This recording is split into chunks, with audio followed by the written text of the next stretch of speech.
میں دعوے سے کہتا ہوں کہ آج کے دور کا اگر کوئی پیغمبر ہوتا آپ کو ایٹم بم کا فارمولا بھی دیتا, اس سے جب منہ مانگا معجزہ دیا جاتا.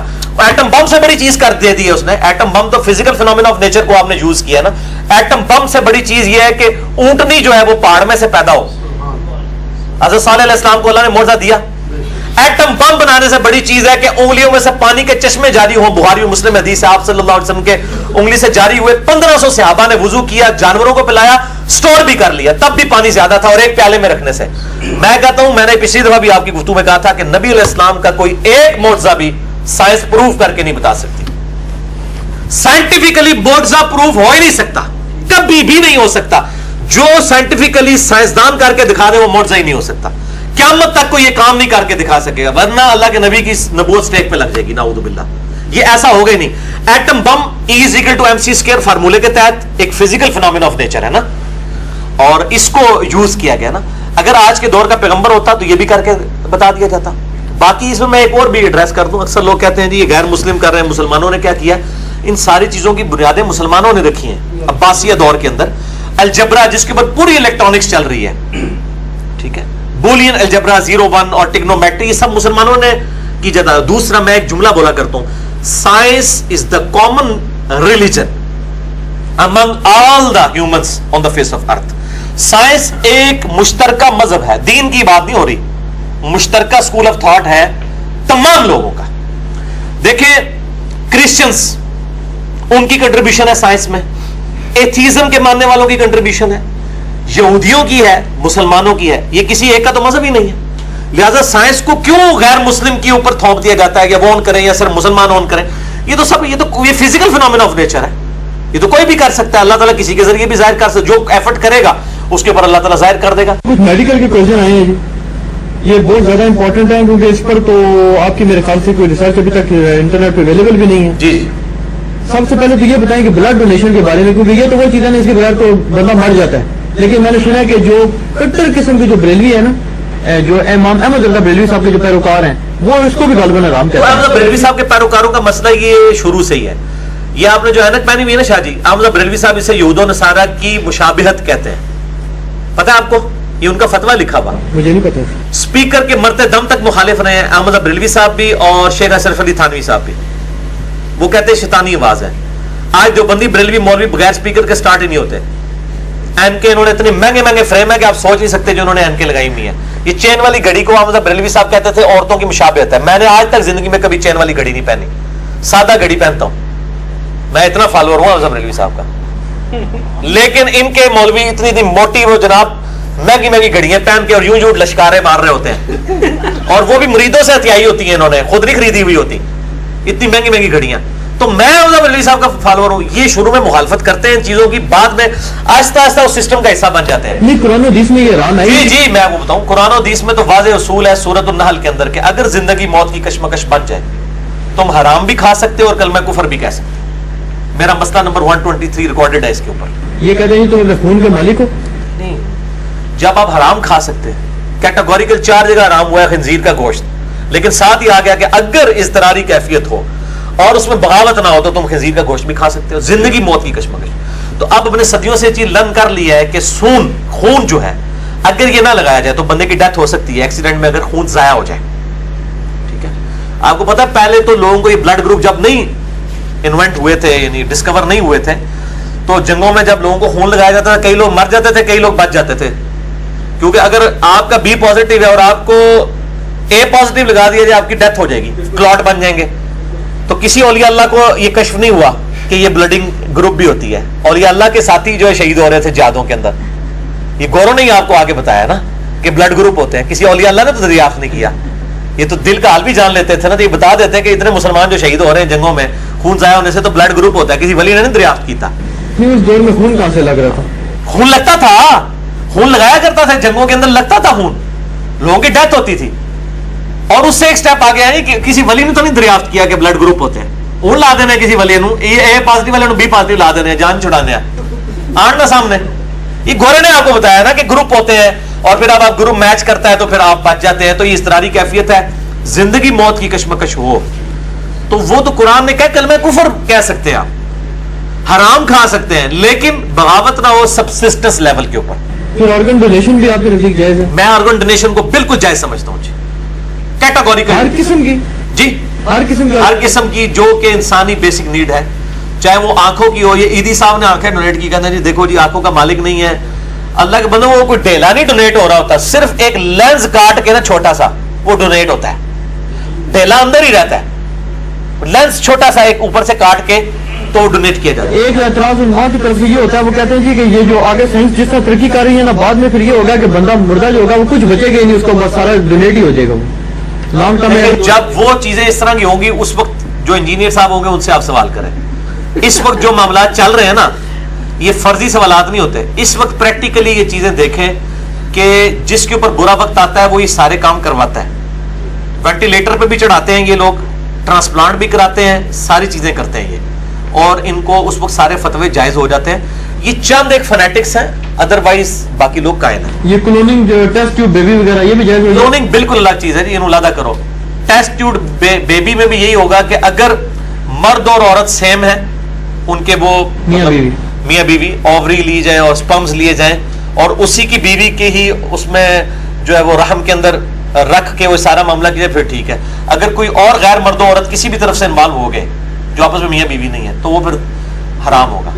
اور کلوننگ تو بالکل ڈفرنٹ چیز ہے جی. کلوننگ تو اب خود بین کر دی ہے سائنٹسٹ نے، اس کے بڑے غلط رزلٹ بھی آ رہے تھے، وہ تو بالکل الگ چیز ہے کلوننگ. نہیں وہ حرام ہے جی. وہ ظاہر ہے کہ جب تک وہ ایوالو نہیں ہوتی ہے، اگر انسانی جانوروں کے اوپر جتنے تجربے کیے ہیں انہوں نے وہ تو مطلب ڈس آرڈر ہی انکریز ہوا ہے.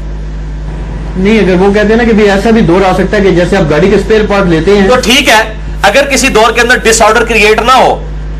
اور کلوننگ میں ابھی کلٹیویشن ہو رہی ہے، آپ کو پتا ہے یہ جو شوگر کے لیے ہیومولین لگائی جا رہی ہے آج کل، جو شوگر کے لیے انسولین آ رہی ہے وہ کلٹیویٹ کرتے ہیں اس کو، باقاعدہ وہ پالتے ہیں اس کو، وہ بڑھتی ہے جیسے گرو کرتا ہے نا انسان کا جسم گوشت کی طرح، اور اس میں سے انسولین تیار ہو رہی ہے. تو اگر کلٹیویشن ہو جائے تو بالکل ٹھیک ہے. اچھا یہ بتائیں آج کل یہ خوبصورتی کے لوگ بہت زیادہ کانشیس ہو گئے ہیں، پارلرز کھل گئے ہیں، رنگ برنگے کلینکس کھل گئے ہیں، لیزر ہیئر ریموونگ ہوگی، موٹاپے کی سرجری ہے، پلاسٹک سرجری ہے، ہیئر ٹرانسپلانٹ ہے، یہ چیزیں ہوئے ہیں جن کے بغیر بندے کی موت نہیں واقع ہوتی، بلکہ اس سے میں نے سنا بہت زیادہ موت واقع ہو سکتی ہے. ہیئر ٹرانسپلانٹ سے کوئی لاکھوں کروڑوں میں ایک بندے کی ڈیتھ بھی ہو جاتی ہے. تو کیا یہ چیزیں جائز ہے؟ لاکھوں کروڑوں میں تو لوگ کہتے ہیں نہیں مسجد میں جا کے بم پھٹ جائے گا تو مر جاؤں گے اسی، اس وجہ سے جماعت میں نماز نہ پڑھی ہے. ہیئر ٹرانسپلانٹ تو میرے بھائی یہ بنیادی ضرورت ہے. کیوں بنیادی ضرورت اس طرح ہے، یہ خوبصورتی کی علامت ہے. اللہ نے گنجا بنایا، گنجا اللہ نے گنجا اگر ہر بندے کو بنایا نا پھر تو آپ کی بات ٹھیک ہے. سنن ابی داؤد میں حدیث ہے کہ ایک صحابی کی ناک کٹ گئی جہاد میں، یہ صحیح حدیث ہے، میں نے مسئلہ نمبر 32 میں بتائی ہے، مسلمان مردوں عورتوں کے بالوں اور اعضاء کے احکام. میں ہر شہر کاٹ کرا بیٹھا جی، اس میں نے یہ حدیث بتائی ہے. اس کی ناک کٹ گئی، کتاب اللباس چیپٹر میں مشکات میں بھی آپ کو حدیث مل جائے گی. اس نے چاندی کی ناک کٹوا جو ہے نا وہ بنوا کے یہاں لگائی تو اس میں بدبو پڑ گئی. ظاہر ہے چاندی کو بھی کچھ عرصے بعد وہ تو کروین آ ہی جاتا ہے. پھر اس نے کہا اللہ کے نبی میں سونے کی ناک بنوانا چاہتا ہوں. آپ نے نہیں فرمایا سونا مرد کے لیے حرام ہے، آپ نے فرمایا کہ بنوا لو، ناک بیسک نیڈ ہے. اسی طریقے سے بال خوبصورتی کی علامت ہے. اگر کسی کے بال نیچرلی جھڑ گئے ہیں، مثلا ایک بچہ ہے اس کی مطلب 15-20 سال عمر ہے، اس کے سارے بال سر کے جھڑ گئے، ایسے لوگ ہوتے ہیں. اب نیچرلی تو ایسا نہیں ہے، یہ تو سٹیج آتی ہے 50-60 سال کے بعد کے بال جھڑنے شروع ہوتے ہیں. نارمل میں بات کر رہا ہوں، اب نارمل نہیں. تسی کو جی فلانے 80 سال بھی نہیں چڑھے، اولادہ گل ہے عموماً.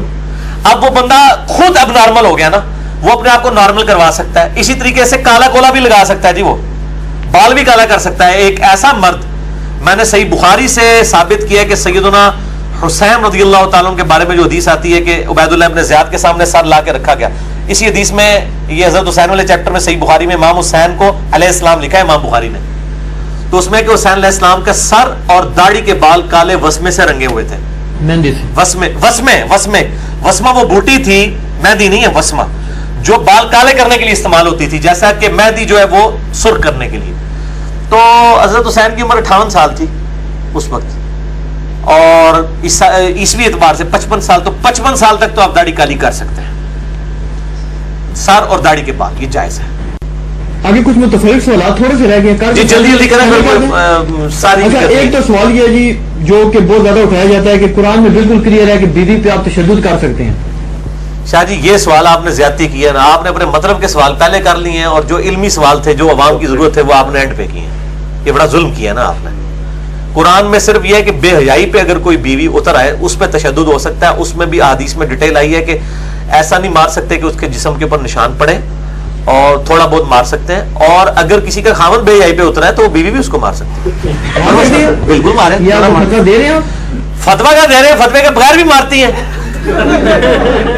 آپ ذرا اپنا موبائل میں کوئی اس قسم کے بےہودہ میسج لے کے جائیں نا تو آپ دیکھیں آپ کے ساتھ کیا ہوتی ہے. ہاں جی. اچھا, احمدیوں مرزائیوں کے بارے میں ایک بات کی جاتی ہے کہ عشق رسول صلی اللہ علیہ وسلم اگر آپ کے دل میں ہے تو آپ کبھی بھی ان سے کوئی لین دین نہیں کریں گے. نہیں, یہ بالکل ایک جذباتی بات ہے. لین دین آپ سب کے ساتھ کر سکتے ہیں, دلی محبت نہیں. یہ تو بڑی بڑی تنظیمیں چھاپتی ہیں, اخباروں میں اسٹار دیتے ہیں. نہیں تو پریکٹیکلی تو سب کچھ کر رہے ہیں نا. آپ کے جو عشق رسول رکھنے والے جو ہیں وہ کیڑوں والے آپ کو جناب وہ جوس دیتے ہیں. شزان ہی آپ کو صحیح خالص جوس دیتا ہے نا. تو میں کیڑوں والے مردار کیڑوں والے جوس تو نہیں گھر لے کے آؤں گا, شزان کے لے کے آؤں گا. باقی جتنی چیزیں وہ یہودوں نے سارا کی ہیں وہ نہیں ہے, سب کچھ ان کے قبضے میں. اس سے کوئی فرق نہیں پڑتا. یہ ایک جذباتی بات ہے, آپ علمی رکھیں. مزاروں پہ جانا اگر جائز نہیں ہے تو پھر آپ کے جو شیخ ہیں امام ہے البانی صاحب وہ پھر اگلی انتہا پہ چلے گئے نا. وہ کہتے ہیں جی کہ رسول پاک صلی اللہ علیہ وسلم کے مزار پہ جانا بھی جائز نہیں. کہیں نہیں انہوں نے کہا نعوذ باللہ. یہ الزام تو لگاتے ہیں, الزام لگاتے ہیں. انہوں نے تو امام نے تیمیہ پہ بھی الزام لگایا تھا. امام نے تیمیہ نے نہیں, تو وہ کہتے ہیں کہ اپنا اس پہ ٹریول کرنا جائز نہیں ہے. اور نہیں وہ اور چیز ہے. وہ قبر رسول کی حاضری کی نیت سے سفر کرنا اور مسجد نبی کی نیت نہ کرنا وہ والا جھگڑا ہے. مسئلہ میرا 54C میرا ریکارڈڈ موجود ہے. بالکل اس کو مس کوٹ کیا گیا ہے. امام نے تیمیہ نے بھی لکھا ہے قبر رسول کی حاضری اس کائنات کی بڑی نیکیوں میں سے ایک نیکی ہے, اور ایسی کوئی بات نہیں ہے.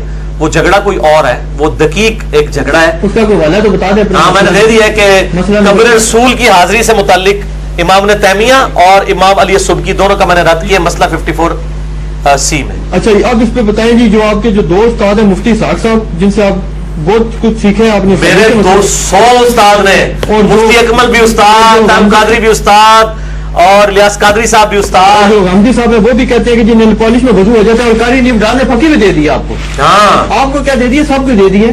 اس نے کہا جی اس میں پھکی یہ ہے کہ ہمارے جو ہے نا رسول پاک سے ثابت ہی نہیں ہے ایک نماز بھی آپ میں قالین پہ پڑھی ہو. کہتے ہیں علماء یہ بات کہتے ہیں روایتی جو قدامت پرست ہیں عورتوں کے دشمن ہیں وہ جناب یہ کہہ دیتے ہیں کہ جناب یہ کوئی نہیں جی, اگر آپ نے قالین پہ 3 انچ 4 انچ موٹی قالین پہ بھی سجدہ کر دیا نا کوئی بات نہیں, زمین میں شامل ہی ہے. تو کہتے ہیں کہ نیل پالش میں اتنی کون سی موٹائی ہوتی ہے. نہیں وہ زمین کا مسئلہ نہیں ہے, ماتھا جمنے کا مسئلہ ہے میرے بھائی, ماتھا جمنے کا. ٹھیک ہے, وہ افضل. یہاں مسئلہ ڈیفرنٹ ہے. یہاں پر یہ ہے اہل سنت کا کبھی دعویٰ نہیں کہ زمین پہ ڈائریکٹ نماز پڑھنا یہ فرض ہے. وہ کہتے ہیں یہ افضل ہے, اور چٹائی پہ امام بخاری نے باب باندھا ہے چٹائی پہ نماز کا جواز. ٹھیک ہے, اہل سنت کا ہمیشہ یہ نظریہ رہا ہے کہ مٹی پہ پڑھنا افضل ہے, دوسری بھی جائز ہے. یہاں پہ نیل پالش والا ان کا کہیں نہیں رہا کہ اگر آپ کے جسم پہ کوئی چیز لگی اور آپ اس کو ریموو بھی نہ کریں آپ کا وضو ہو جائے گا. کہیں ایسا نہیں ہے. جب کوئی چیز رکھی ہوئی ہے ہاں ایک دفعہ وضو کریں, اس کے بعد آپ نیل پالش لگا لیں. ٹھیک ہے, اور اس کے بعد آپ نماز پڑھیں, اور جب آپ اگلی نماز کے لیے وضو کرنا چاہیں تو نیل پالش اتاریں. آج کل تو بڑی عام سی نیل پالش, بلکہ آپ کو پتا ہے ایک بندے نے نیل پالش بنائی تو وہ اس کی سٹیکنگ ہی اتنی نہیں تھی, تو وہ اس کی بک ہی نہیں رہی تھی.